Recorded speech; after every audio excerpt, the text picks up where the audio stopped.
अवधूत चिंतन श्री गुरुदेव दत्त। श्री स्वामी समर्थ महाराज की जय।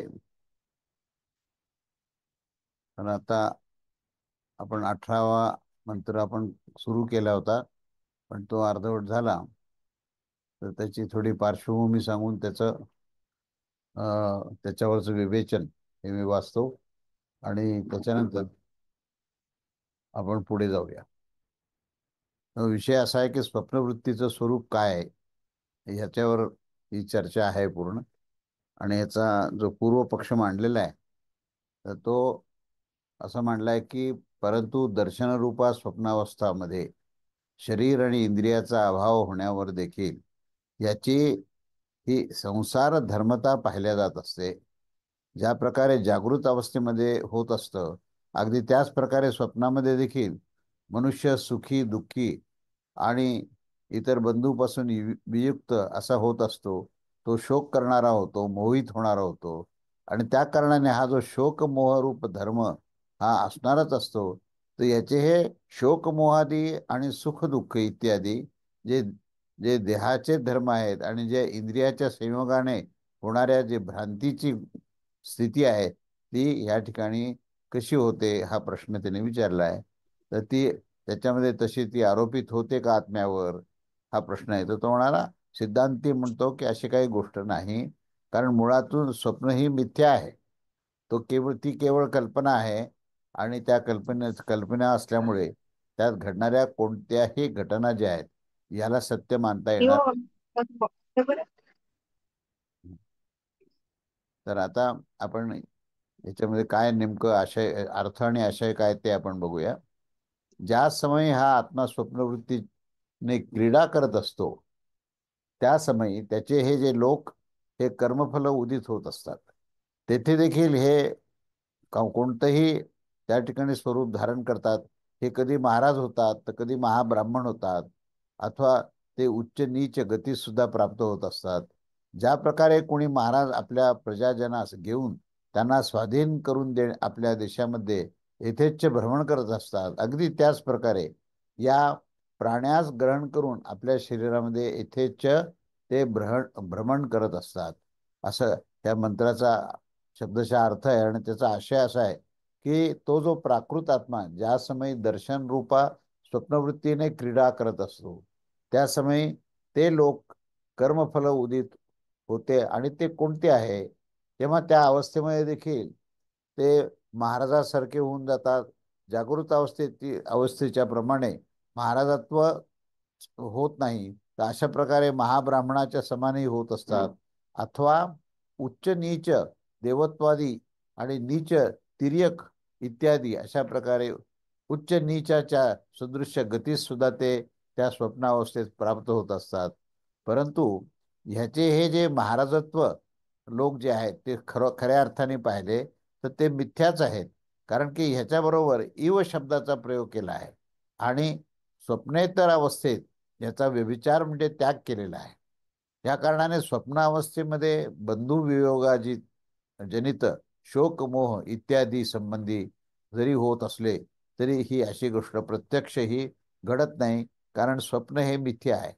त्याच्यावर पूर्व पक्षाचा प्रश्न असा आहे की परंतु ज्या प्रकारे जागृत अवस्थेच्या कर्मफल याच्यामध्ये जागृत कालामध्ये व्यभिचारित होणारे नसते, त्याच प्रकारे ते स्वप्नकालात होणाऱ्या स्वप्नकालामध्ये अव्यभिचारी आणि आत्मस्वरूपच होत असतात. हे अविद्येने आरोपित नाही का असा हा प्रश्न आहे. त्यावर सिद्धांती म्हणतो की परंतु जागृत कालाच्या देखील देहेंद्रिय इत्यादी अवस्थेमध्ये आणि देवतात्म अविद्येने आरोपितच असतात. परमार्थ हा तो त्याचं अस्तित्व नसतं. ही गोष्ट विज्ञानमय आत्म्यास प्राणा प्राणदिव्य अतिरिक्त प्रदर्शित करून दिसून गेलेली आहे. अशा ह्या स्थितीमध्ये तो जागृत कर्मफल पुनरुज्जीवित होणाऱ्या या मृतकाच्या समान हे स्वप्नगत कर्मफलाचा दृष्टांत बनवण्याच्या कशा प्रकारे प्रादुर्भूत होऊ शकतो.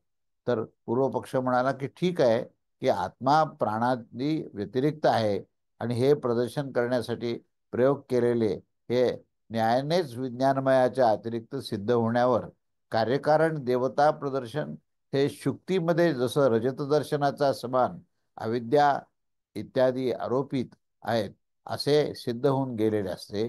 परंतु तो जो न्याय आहे तो आत्म्याच्या विशुद्धीस सिद्ध करण्यासाठी, अर्थात आत्म्यापासून ते भिन्न असा हा सारा प्रपंच जो आहे तो मिथ्याच आहे हे सिद्ध करण्याकरता सांगितलं गेलेला नाही. या कारणाने असत होण्यावर देखील या जागृत कार्यकारण देवात्म रूप दृष्टांताची पुन्हा उद्भावना केली जात असते. हे सर्व न्याय आणि विशेषताची अपेक्षा ठेवण्यावर आणि अपुनरुक्त मानल्या जात असते. सिद्धांती म्हणतात की परंतु स्वप्नामध्ये अनुभवात येणारे जे महाराजत्व कर्मफल व आपल्या स्वरूपातच आहेत ते नाही देखील, कारण की ह्या अवस्थेमध्ये आत्म्यास भिन्न जागृत कालाचे हे प्रतिबिंबभूत कर्मफल हे पाहिल्या जात असते.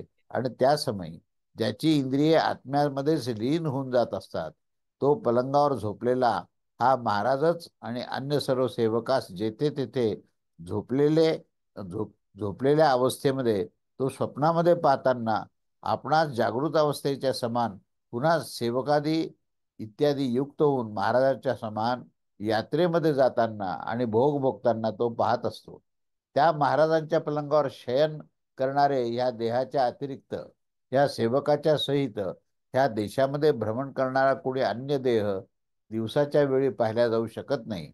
जसे तो स्वप्नावस्थेमध्ये पाहत असतो आणि ज्याची इंद्रिये लीन होऊन गेलेली असतात असे त्या सुप्त शरीरात रूप इत्यादी मान पदार्थाचे दर्शन होणे देखील संभव नाही. देहाच्या मध्ये देखील त्याचे समान कोणत्या तरी अन्य देहाचे होणे देखील संभव नाही. स्वप्नदर्शन देहस्थ जीवाचेच होत असते. परंतु पलंगावर झोपणारा देहच तर आपण देहाच्या बाहेरील मार्गावर चालताना दिसत असतो अशी आशंका करून सांगत आहेत की तसे नाही. तो शरीराच्या बाहेरील स्वप्न पाहत असतो. तो महाराज जानपद म्हणजे देशामध्ये राहणाऱ्या राजाच्या परिकर रूप सेवक व अन्य सर्वांना घेऊन आपल्या जयादीद्वारा प्राप्त केलेल्या या देशामध्ये ज्या प्रकारे यथाकाम याचे जशी इच्छा होत असते त्याच्याच अनुसार यथेच्छ विचरण म्हणजे भ्रमण करत असतो असं या ठिकाणी हे विवेचन आलेले आहे. तेव्हा ते पुढचा भाग आपण पाहूया. त्यामुळे ह्याचं तात्पर्य असं आहे की अशा प्रकारे या विज्ञानमय प्राण्यास ग्रहण करून जागृत विषयापासून अलग होऊन स्वशरीरामध्ये आपल्याच देशात बाहेर नाही इथेच तो आपल्या देहातच भ्रमण करत असतो. अर्थात काम आणि कर्माने उद्भासित पूर्वानुभूत वस्तूंचे समान रूप असणारे ह्या वासनेचा अनुभव तो करत असतो. मुळात एतच शब्द जो आहे तो क्रियाविशेषण आहे आणि म्हणून आत्मस्वरूपापासून अविद्यमानच होण्याच्या कारणाने स्वप्नावस्थेमध्ये देखील जे कर्मफल होत असते ते सुद्धा मिथ्याच आहे. अशा प्रकाराने जागृत अवस्थेमध्ये देखील ते मिथ्याच आहे असे जाणले पाहिजे. ह्यामुळे असं सिद्ध होतं की जो कोणी क्रियाकारक आणि फलस्वरूप नसतो तो विज्ञानमय विशुद्धच असतो. कारण की क्रियाकारक व फलरूप हे कार्यकारणात्मक देहेंद्रिय संघात रूपच हे कर्मफल हे दृष्ट्याचा विषयभूत पाहिला जात असतो आणि तसेच ते स्वप्नामध्ये देखील होत असतो. म्हणून ह्या स्वप्न आणि जागृतीच्या दृश्यभूत कर्मफलामध्ये विज्ञानमय दृष्टा हा भिन्न आणि विशुद्ध आहे हा त्यातला आशय आहे. म्हणून तो आत्मतत्व आहे ते सर्वापेक्षा भिन्न आहे. पण तो जेव्हा जीव भाव धारण करतो तेव्हा या देहामध्ये जागृती स्वप्न सुषुप्ती अशा तिन्ही अवस्थेमधून तो जात असतो आणि त्या तिन्ही अवस्थेमध्ये स्वप्नावस्थेमध्ये त्याला अनेक प्रकारच्या कल्पना ज्या कार्य करत असतात आणि त्या कल्पनेमुळेच तो पुष्कळदा हे अतिशय मिथ्या असलेल्या गोष्टीचाही तो अनुभव घेतो. अशी ही स्वप्नस्वरूप अवस्थेचं या ठिकाणी विवेचन केलेलं आहे. आता त्याच्या पुढे हे सुषुप्तीचं काय स्वरूप आहे, सुषुप्ती म्हणजे निद्रा, तर निद्रेचं नेमकं काय स्वरूप आहे ह्याच्यावर आपण आता पुढचा भाग पाहूया. स्वप्नदर्शन वृत्तीमध्ये वासना राशी दृश्यरूप होण्याच्या कारणाने हे अनात्म धर्म आहे आणि अवस्थेमध्ये तो यथा इच्छा तो वावरत असतो. अशा प्रकारे त्याच्या इच्छेनुसार तो भ्रमण करणे हे दाखविलेले आहे. परंतु दृष्ट्याच्या या दृश्याशी संबंध स्वाभाविकच आहे आणि या कारणाने त्याच्या विशुद्धतेची सिद्धता करण्यासाठी श्रुती सांगत आहे. श्रुती काय सांगते ते ह्या मंत्रामध्ये मंत्र तेव्हा मंत्र क्रमांक 19 मध्ये काय म्हणतात ते बघूया. अथ यदा सुषुम्नो भगवती यदा न कश्चच वेदहिता नाम नाड्यो द्वा सप्तादि सहस्राणि हृदयात पुरिततम भीम भी पुरिततम भी प्रतिष्ठन्ते ताभिः प्रत्यवसृप्य पुरितातिशेते स यथा कुमारो वा महाराजो वा महाब्राह्मणो हि वा कातिग्नि मानदस्य गत्वा शयी दैव मे वैश एतच्छेते. अर्थ असा आहे की ह्याच्यानंतर जेव्हा तो निद्रेत जात असतो, ज्यावेळेस की तो कुठल्या तरी विषयामध्ये काहीही जाणत नसतो, म्हणजे निद्रा ही नेणीव आहे. आणि त्यावेळी नामक ज्या 72,000 नाड्या या हृदयापासून बाहेर संबंध शरीरामध्ये पसरलेल्या असतात, शरीरामध्ये ते व्याप्त होऊन स्थित असतात, त्यांच्याद्वारे बुद्धीच्या बरोबर जाऊन तो शरीरामध्ये व्याप्त होऊन तो शयन करत असतो. तो ज्या प्रकारे कोणी बालक अथवा महाराज किंवा महाब्राह्मण हा आनंदाच्या महानाशास अवस्थेस प्राप्त होऊन जातो, अगदी शयन करून अगदी त्याच प्रकारे हा शयन करत असतो. तेव्हा हा जो अर्थ आहे ह्याचा आशय आपण पाहूया. अथ यदा सुप्तो भवती, या समयी स्वप्नवृत्तीने भ्रमण करत असतो, त्या समयी देखील हा विशुद्धच असतो. आणि त्याच्यानंतर जेव्हा तो दर्शनवृत्ती रूप स्वप्नास त्याग करून ज्या समयी सुषुप्त म्हणजे सम्यक प्रकाराने सुप्त अर्थात संप्रसाद स्वाभाविक अवस्थेस प्राप्त होऊन जात असतो, जलाच्या समान अन्य वस्तूच्या संबंधाने प्राप्त झालेल्या मलिनतेस त्यागून तो स्वभावानेच जो प्रसन्न होत असतो, तो सुषुप्त केव्हा होत असतो? ज्या समयी तो कोणत्या तरी विषयामध्ये स्पर्शही करत नाही, अलिप्त असतो. अर्थात तो त्या क्षणी काहीही जाणत नाही. म्हणून तो जाणत नसल्यामुळे त्या निद्रावस्थेमध्ये त्याची नेणिवाची स्थिती आहे. आता नेणिवेचा अर्थ असा की जाणीव नसणे म्हणजे नेणीव आहे, आणि जाणीव नसणे म्हणजेच तो कुठल्याही प्रकारचं त्याला ज्ञानाचा स्पर्श नाहीये, तर तो पूर्ण अज्ञानामध्ये निद्रावस्थेत जातो. आणि म्हणून या कस्यच्चन कोणत्या तरी शब्दाच्या संबंधाने असणारी आणि कोणत्या तरी अन्य वस्तू जाणत नाही, असे हे अध्याहार केला पाहिजे. त्यामध्ये प्रथमच अर्थ उचित आहे की कारण की येथे झोपलेल्या पुरुषाचे विशेष विज्ञानाचा अभाव दाखवणेच अभिष्ट आहे. अशा प्रकारे इथपर्यंत हे दाखविले गेले आहे की विशेष विज्ञानाच्या अभावात पुरुष हा सुषुप्त होत असतो. आणि तो कोणत्या क्रमाने सुषुप्त असतो त्यावर दाखविले आहे की हिता नामक जी एक नाडी आहे, आणि ह्या नामाने असणाऱ्या ज्या अनंत नाड्या ज्या बाहेर पडतात, तर ज्या नाड्या अर्थात अन्नाच्या रसाच्या विपरिणामभूत देहाच्या शिरा असतात, त्या द्वासप्तती सहस्त्राणी म्हणजे 2 सहस्त्र आणि 70,000, ह्या 2 सहस्त्र आणि 70,000 म्हणजेच 72 सहस्त्र आहेत. या नाड्या या हृदयापासून हृदय नामाच्या कमलाच्या आकाराने मासपिंड असते, आणि त्यामध्ये पुरीततम म्हणजे पुरवतात हृदय परिवेष्टनास म्हणत असतात. येथे त्याचेच उपलक्षित शरीर हे पुरितत शब्दाने अभिप्रेत आहे. म्हणून पुरितत अभिमानी प्रतिष्ठन्ते अर्थात शरीरास व्याप्त करणारी बहिर्मुख होऊन प्रवृत्त होत असते. जसे पिंपळाच्या पानाचे ह्या नसा कशा बाहेरून बाहेरच्या बाजूने बाहेर आलेल्या असतात आणि त्या स्पष्ट दिसतात. शरीरामध्ये बुद्धी अंतःकरणाचे हृदयस्थान असते. त्यामध्ये स्थित असलेल्या बुद्धीच्या अधीन अन्य जे बाह्य इंद्रिय असतात, या कारणाने बुद्धी कर्मवश आणि श्रोत्रादी इंद्रियांच्या या मत्स्यजलाच्या समान त्या नाड्यामध्ये कर्णरंध्रादी स्थानापासून त्या बाहेर पसरत असतात, आणि त्यांना पसरवून जागृत अवस्थेमध्ये त्याची अध्यक्षता पत्करून त्या ठिकाणी स्थित असतात. त्या बुद्धीमध्ये विज्ञानमय आत्मा अभिव्यक्त स्वात्मचैतन्य प्रकाश रूपाने व्याप्त करून घेत असतो आणि संकुचित होऊन जात असतो. तेच ह्या विज्ञानमयाचे हे झोपणे आहे. आणि जागृतकालिक जो विकासाचा अनुभव याचा जो भोग असतो, ज्या प्रकारे चंद्रिकेचे प्रतिबिंब आपल्या आधारभूत जलाधिकाचा अनुवर्तन करत असतो, त्याच प्रकारे तो बुद्धिरूप आपल्या उपाधीच्या स्वभावाचेच अनुवर्त करत असतो. म्हणून या जागृत विषयी बुद्धीचे हे व्यावर्तन म्हणजे परत फिरणे इत्यादीच्या बरोबर तो त्या नाडीद्वारे व्यावृत होऊन पुरिता पुरिततामध्ये म्हणजे शरीरामध्ये शयन करताना तो स्थिर असतो. तात्पर्य असं आहे की तापलेल्या लोहपिंडामध्ये अग्नीच्या समान तो सामान्य रूपाने शरीरात व्याप्त होऊन स्थित होत असतो. तो आपल्या स्वाभाविक स्वरूपामध्येच विद्यमान राहताना देखील कर्मानुसारिणी बुद्धीचे अनुवर्तित होण्याच्या कारणाने शरीरात शयन करत असतो, अशा प्रकारे सांगितले जात असते. सुषुप्त कालामध्ये त्याच्या ह्या शरीरादी जे संबंध राहत नाहीत, त्यावेळी तो हृदयाच्या सर्व शोकांना पार करून घेत असतो, असे श्रुती देखील हे सांगत आहे. तेव्हा ही जी अवस्था आहे ही संसाराचे सारे दुःखापासून तो अलिप्त असतो, रहित असतो.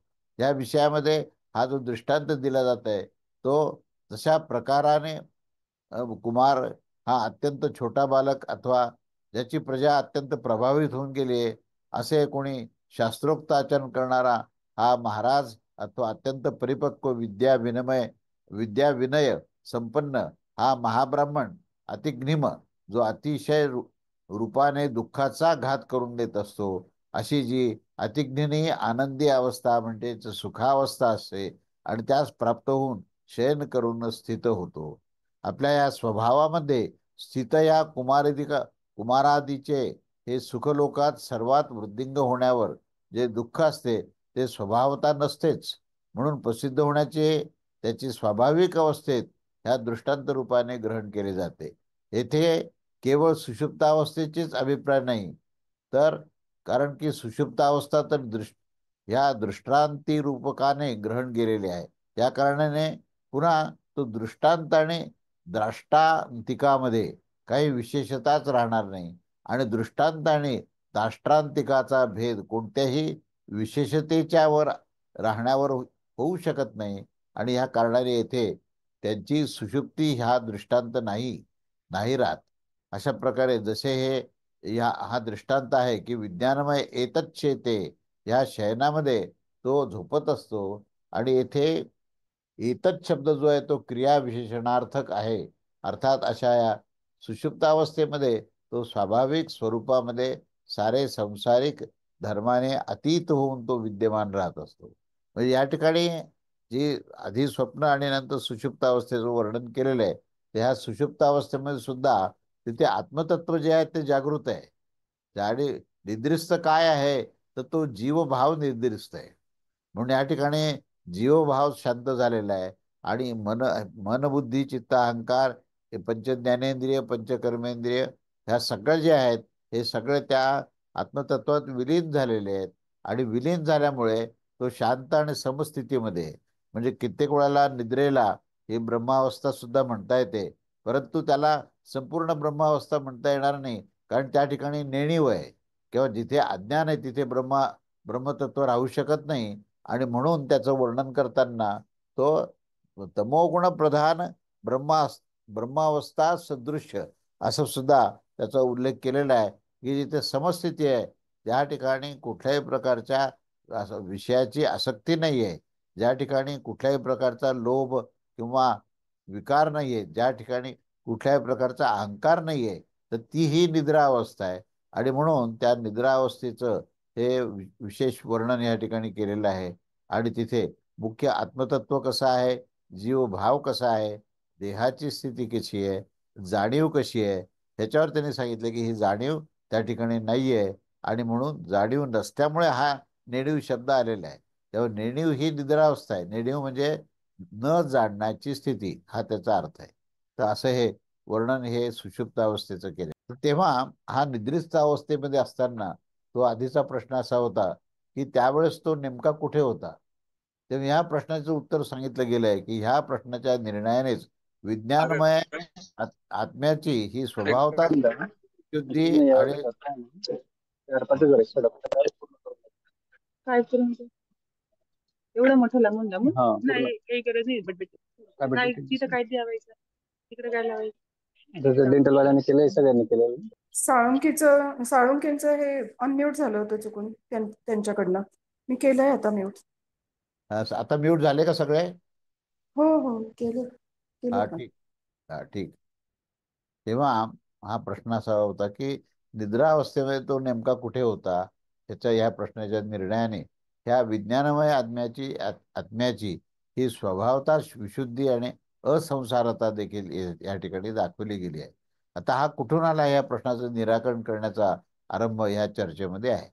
पूर्व पक्ष असा आहे की जो पुरुष ज्या गावात होता अथवा ज्या नगरात राहत होता तो अन्यत्र जाण्याच्या वेळी त्या ग्रामात अथवा त्या नगरात पुन्हा एकदा परत येत असतो, अन्य कोणत्याही नगरात तो जात नाही. अशा स्थितीमध्ये त्यावेळी हे सांगितले होते का की बस एवढाच प्रश्न होऊ शकतो, जेथे तो होता तेथूनच त्याचे पुनश्च आगमन होते, हे प्रसिद्धच आहे, अन्य स्थानाने नाही. या कारणाने हा कुठून आला हा प्रश्न निरर्थक आहे, कारण तो मूळ स्थानावरच आलेला आहे. तेव्हा सिद्धांती म्हणतो की आपण आपण काय श्रुती चूक म्हणत आहात का? आपण श्रुतीवर आपला विश्वास नाहीये का? कारण जे श्रुती सांगते त्याच्या विरोधामध्ये तुम्ही बोलताय. त्यामुळे पूर्व पक्ष म्हणतो तसे नाही. तर मग सिद्धांत म्हणतो मग तसं आपल्याला नेमके काय म्हणायचं आहे. त्यावर पूर्व पक्ष म्हणतो की मी दुसऱ्या प्रश्नाचे काही अन्य अर्थ आहेत का हे ऐकू इच्छितो, आणि यामुळे याची व्यर्थतेची शंका हे करत असतो.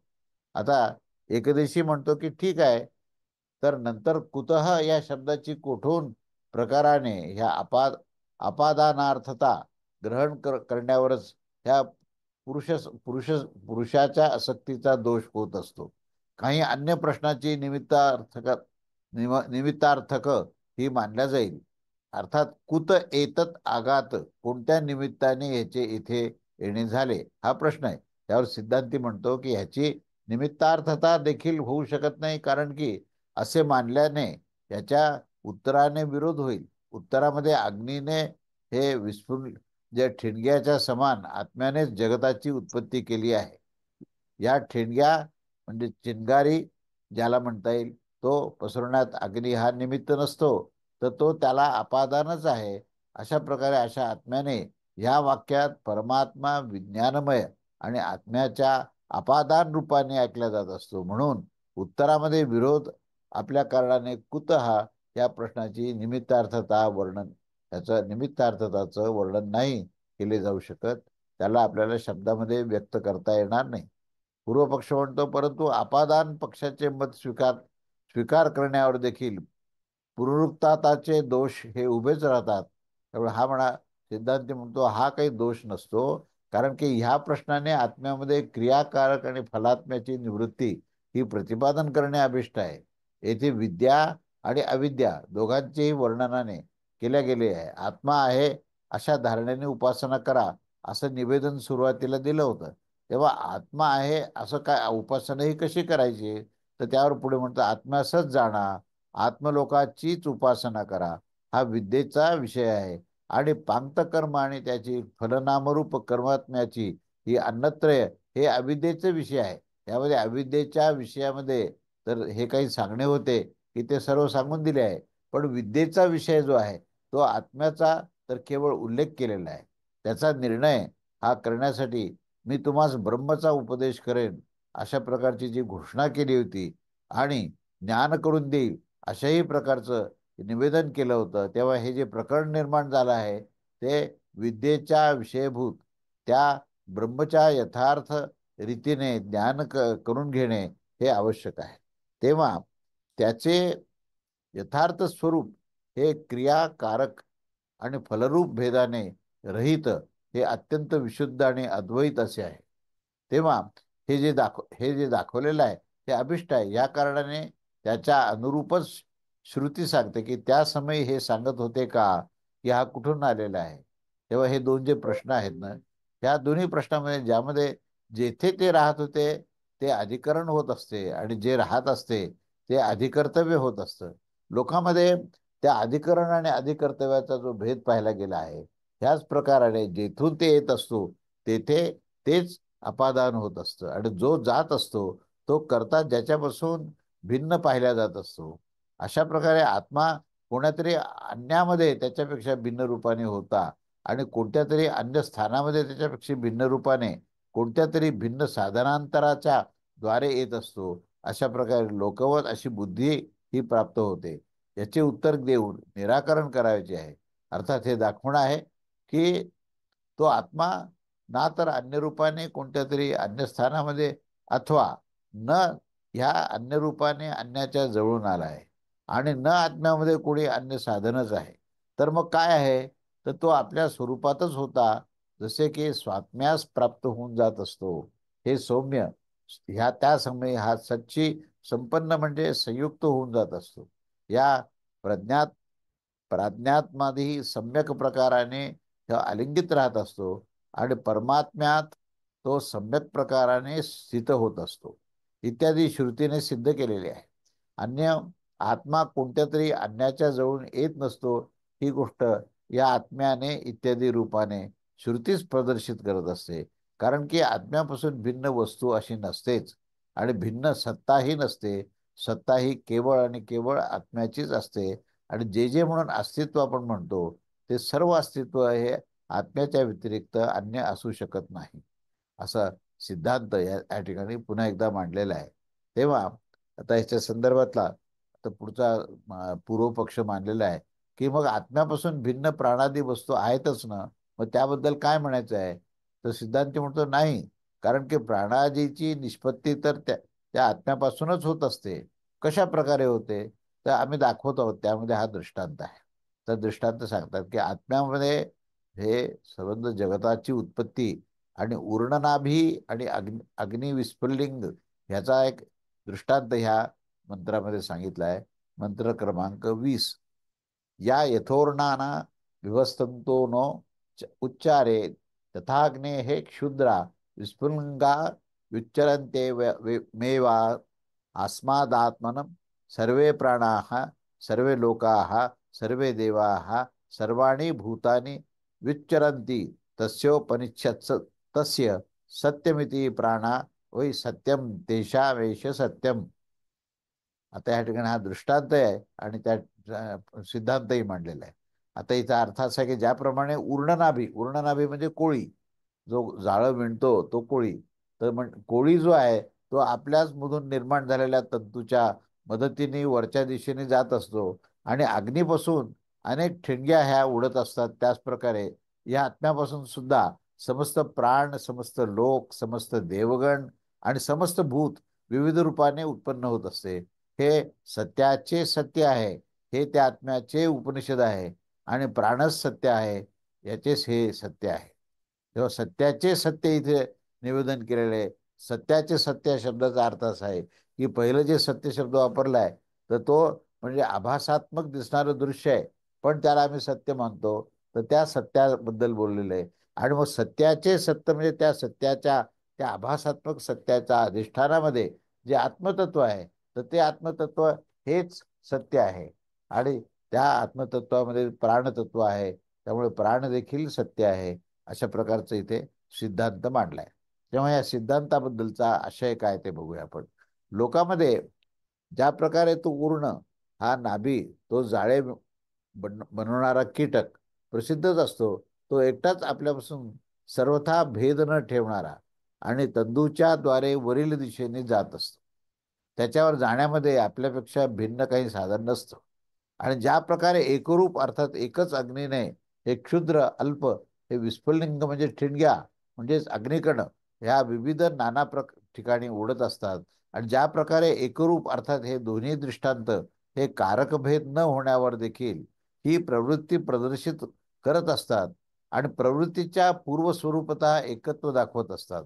अशाच प्रकारे या आत्म्यापासून देखील या अर्थात त्याचा बोध होण्याने पूर्व ह्या विज्ञानमय आत्म्याचे जे स्वरूप असते त्यासच वाघादी समस्त प्राण आणि भूर्लोकादी समस्त लोक म्हणजे संपूर्ण कर्मफल प्राण आणि लोकांचे अधिष्ठान हे अधिष्ठाता जो आहे तो अग्नी आदी समस्त देवगण आणि समस्त भूत अर्थात ब्रह्मापासून स्तंभापर्यंत समस्त प्राणी समुदाय जो आहे तो या आत्म्यापासूनच विविध रूपाने उत्पन्न होत असतो. जेथे सर्वे एता आत्मनः असा जो पाठ आहे तेथे उपाधी सर्गाच्या कारणाने त्याचे विशेष रूप जाणल्या जात असतं आणि ते अनेक जीवात्मा म्हणजे जीव हे उत्पन्न होत असतात असा अर्थ काढला आहे. तेव्हा अग्नीच्या विस्फुलिंगाच्या समान ज्या आत्म्याचे हे चराचर जगत अहर्निश उत्पन्न होत असतं आणि जलामध्ये बुडबुड्याच्या समान ज्यामध्ये हे लीन होऊन जात असतं आणि स्थितिकालामध्ये ज्या स्वरूपामध्ये हे अखंड विद्यमान राहत असतं त्यालाच उपनिषद असं म्हटलेलं आहे. या उप अर्थात समीपाने निगमन करणारे, ह्या कारणाने अधिदायक वाचक शब्द हा उपनिषद अशा प्रकारचा सांगितला गेला आहे. उपनिषद शब्दामध्ये राहणारी ही उपनिगमक कर्तृत्व रूप विशेषतः शास्त्रप्रामाण्याने जाणली गेलेली आहे. ते ते हे उपनिषद काय आहे त्यावर श्रुती सांगते की ते उपनिषद हे सत्याचे सत्य हीच त्याची विशेषता आहे. अलौकिक अर्थ असणारी आणि होण्याच्या कारणाने त्या उपनिषदाचा अर्थ हा सर्वत्र दुर्विज्ञेय आहे आणि त्या कारणाने श्रुती त्याचा अर्थ सर्वज्ञ दुर्विज्ञेय आहे. या कारणाने श्रुती त्याचा अर्थ असं सांगते की प्राणच सत्य आहे आणि हा आत्मा देखील त्याचे सुद्धा सत्यच आहे. पुढील तो दोन ब्राह्मण ह्याच वाक्याची व्याख्या ही पुढे करत असत. असं हे पहिल्यांदा सिद्धांत आणि निवेदन केलंय.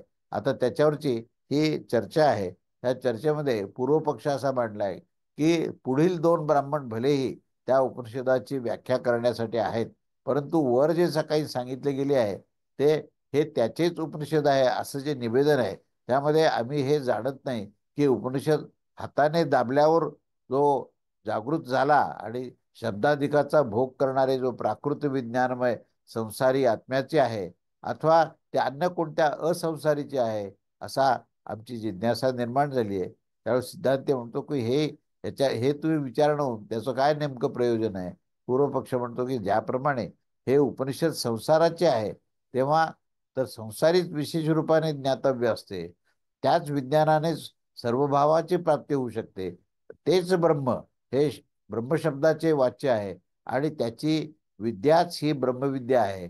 आणि जर हा असंसारीचा असेल तर असंसारी आत्म्याच्या संबंधाने असणारी ही जी विद्या आहे तीच ब्रह्मविद्या म्हणावी लागेल. तेव्हा त्या ब्रह्मविद्याने सर्व भावाची प्राप्ती होत असते. त्यावर सिद्धांती काय म्हणतात की हे सर्व शास्त्र हे प्रामाण्याने सिद्ध झालेले आहे, परंतु ह्या पक्षात आत्मत्येवोपासित ह्या आत्मानमेवा वेदम अहम अहम ब्रह्मास्मी इत्यादी ह्या परब्रह्माच्या एकतेचे प्रतिपादन करणारी ही श्रुती जी आहे ती बाधित होऊन जाईल. कारण की ब्रह्मापासूनच भिन्न कोणत्याही संसाराची सत्ता न होण्याच्या कारणाने त्या संबंधी उपदेश हा निरर्थक होईल. अशा प्रकारे त्याचे उत्तर दिले गेले नाही. आणि त्या एकात्मविषयक प्रश्नाचा विषय जो आहे तो पंडिताच्या साठी देखील अत्यंत मोहक स्थान आहे. आणि या कारणाने ब्रह्मजिज्ञासूची जी बुद्धी आहे ते ब्रह्मविद्येचे प्रतिपादन करणाऱ्या वाक्यामध्ये हे प्रवृत्त करण्यासाठी आम्ही यथाशक्ती त्याच्यावर विचार करू.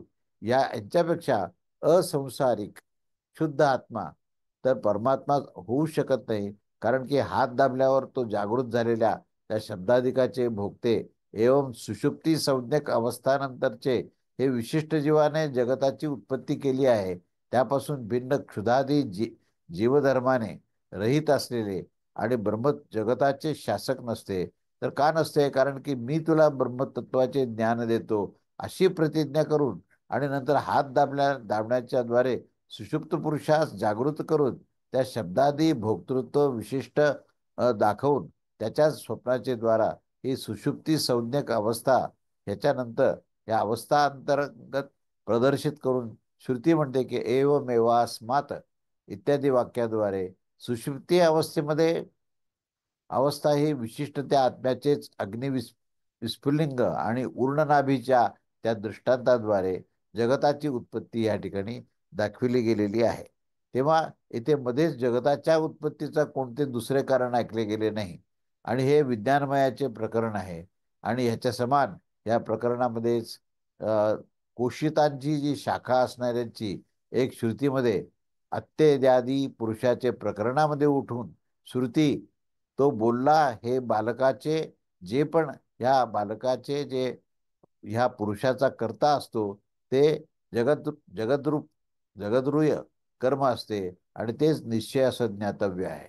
अशा प्रकारे हे जागृत झालेले आणि विज्ञानमयाची ज्ञातव्यता प्रदर्शित करीत असते, कोणत्या अन्नवस्तूची नाही. अशा प्रकारे आत्म्यासाठीच सर्व काही प्रिय आहे असे सांगून श्रुती हे दाखवत आहे की जो आत्मा प्रिय रूपाने प्रसिद्ध असतो तोच द्रष्टव्य श्रोतव्य, मंतव्य आणि निधिध्यासित्व असे आहे. अशा प्रकारे जर कोणी विज्ञानमयाने भिन्न ज्ञातत्व न होईल तरच आत्मज्ञानाची व्याख्या करतेवेळी आत्मा आहे अशा धारणेने उपासना करावी, हे निवेदन आहे. तेव्हा तो हा आत्मा पुत्रापेक्षाही प्रिय असतो आणि धनापेक्षाही प्रिय असतो आणि त्याने आत्म्यासच जाणले की मी ब्रह्म आहे इत्यादी वाक्याची अनुकूलता होऊन जाऊ शकत असते. तेव्हा या पुढे श्रुती म्हणते की जर पुरुष आत्म्यासच मी हा आहे अशा प्रकारे जाणून घेईल असे सुद्धा म्हणता येईल. तेव्हा समस्त वेदांतामध्ये ही ब्रह्मतत्वाची अहम या रूपामध्ये दाखविली गेली आहे. अशा प्रकारे हे कौशितकी शाखा असणारी जी श्रुती आहे ती देखील वाणीस जाणण्याची इच्छा करू नये इत्यादी वाक्याने वाघादी इंद्रियापासून भिन्न त्याचीच वेद्यता इथे या ठिकाणी प्रदर्शित केली आहे. जर म्हणाल की अवस्थांतर विशिष्ट होण्यावर तो असंसारी होऊन जात असतो, अर्थात असे माना की जागृत अवस्थेमध्ये जो विज्ञानमय शब्दाधिकाचा भोगता असतो तो सुषुप्त संज्ञक अन्य अवस्थेमध्ये जाण्यावर त्याच्यापासून भिन्न जगताचे शासक जे आहेत ते असंसारी होऊन जात असतात. तर असे हे म्हणणे योग्य नाही, कारण की असे काही पाहिल्या गेलेले नाही. लोकांमध्ये असे पाहिल्या गेले नाही की बसताना अथवा चालताना तो गाय गाय राहील आणि नंतर झोपल्यावर तो अश्वादी कोणी अन्य जातीचा पशु होईल. युक्तीने देखील हे सिद्ध होत असते की पदार्थ ह्या प्रमाणाद्वारे ज्या धर्माचा जाणला जात असतो तो अन्य देश काल आणि अवस्थेमध्ये देखील त्याचा ह्या धर्माचा तो त्याच धर्माचा राहत असतो. जर तो त्या धर्माचा त्याग करून देईल तर सारेच प्रमाण हा व्यवहाराचा लोप होऊन जाईल आणि अशा प्रकारे या सांख्यवादी आणि मीमांसक इत्यादीची ही न्यायवेदता देखील शेकडो युक्तीने असंसारी ईश्वराच्या अभावाचे प्रतिपादन करत असतात. जर म्हणाल की जगताची उत्पत्ती, स्थिती आणि लय इत्यादी रूप क्रियेच्या कर्तृत्वाचे ज्ञान न होण्याच्या कारणाने संसारी जीवास देखील जगताचा कर्ता मानणे हे उचित नाहीये. अर्थात तुम्ही जो काही मोठ्या विस्ताराने येथे सिद्ध केले आहे की शब्दाधिकाचा जो भोगता या अवस्थानंतर विशिष्ट संसारी जीवच जगताच करता असतो तर तेही म्हणणं योग्य नाही. कारण की संसारी जीवामध्ये जगताची उत्पत्ती, स्थिती व लयामध्ये क्रियेचे कर्तृत्व विज्ञानाची शक्तीचा साधनेचा अभाव असतो आणि सर्व लोकांस प्रत्यक्ष असतो की तो आम्ही जसे संसारी जीव ह्या पृथ्वी आदीच्या यथास्थान स्थानपूर्वक हे विभिन्न प्रकारच्या रचनेचे विशिष्ट मानाने देखील अचिंतीय आणि जगताचा या कशा प्रकारे रचना करू शकतील. म्हणून इथे जीवात्मा जो आहे याला त्या ठिकाणी त्यांनी गौण स्थान दिलं आहे. कारण तिथे जोपर्यंत त्या प्रकृतीमध्ये आसक्ती आहे तोपर्यंत तो प्रकृतीला निर्माण करू शकत नाही. तो प्रकृतीच्या आश्रयात राहतो. जोपर्यंत प्रकृतीच्या आश्रयात राहतो तोपर्यंत त्याला निर्माण करू शकत नाही. कारण परंतु या सगळ्यांपासून जो अलिप्त आहे आणि जो आपल्या आश्रयाला प्रकृतीला घेतो, आपल्या आश्रयाला जगताला घेतो आणि आपल्या आश्रयानेच जगताची उत्पत्ती करत असतो, म्हणून तो असंसारीच असला पाहिजे असे या ठिकाणी हा सिद्धांत मांडला आहे. तेव्हा आता हा जो प्रश्न आहे की विभिन्न प्रकारच्या रचनेचे विशिष्ट मानाने आणि अचिंतनीय जगाचे कशा प्रकारची रचना करू शकतो ह्याच्यावर आपण आता येणाऱ्या रविवारी आपण त्याच्यावर चिंतन करूया. अवधूत चिंतन श्री गुरुदेव दत्त. श्री स्वामी समर्थ महाराज जय.